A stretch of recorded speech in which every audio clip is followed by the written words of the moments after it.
Inamin ni Raquel Pempenko na sa kabila ng hindi nila pagkakaunawaan ni Jake Zires, dating si Charis Pempenko, ay itinuturing pa rin niya ito bilang kapamilya. Sa kanyang panayam kay Morley Alinio, ibinahagi ng ina ni Jake ang kanyang saloobin ukol sa kanilang relasyon ng anak. Saad ni Raquel, nagdesisyon siyang magpa-interview upang matapos na ang mga isyo ukol sa anak. Gusto ko lang ipaalam sa mga tao na tahimik na si Jake. Bigyan niyo ng karapatang malaya ang pamumuhay na hindi nakafocus sa kanya kasi tao lang rin naman yun. Ako na lang ang uunawa. Kahit gaano siya kalayo, kahit gaano katagal pa siyang hindi mag-reach out sa amin, basta family pa rin namin siya. Hindi pa rin namin siya nakakalimutan na parte pa rin siya ng pamilya, lahad ni Raquel.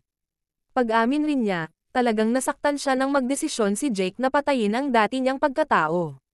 Siyempre masakit sa akin. Noong pinagbubuntis ko siya, namanata ako ng 9 na buwan para maging babae.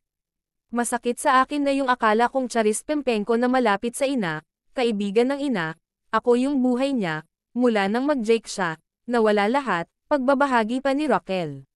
Mas masakit sa akin kasi nag-expect ako na for life kami magkasama eh. Iniisip ko kung nagkamali man ako sa isang lugar pero hindi naman ganoon kabigat para kalimutan na ina ako, dagdag pa niya. Isa rin sa hinanakit ni Raquel bilang ina ay ang magpalit ito ng pangalan. Masakit sa akin na nagpalit siya ng pangalan dahil ako ang nagbigay ng pangalan niya, siya yung ipinanata ko na ibinigay ni Lord sa akin, sipa niya.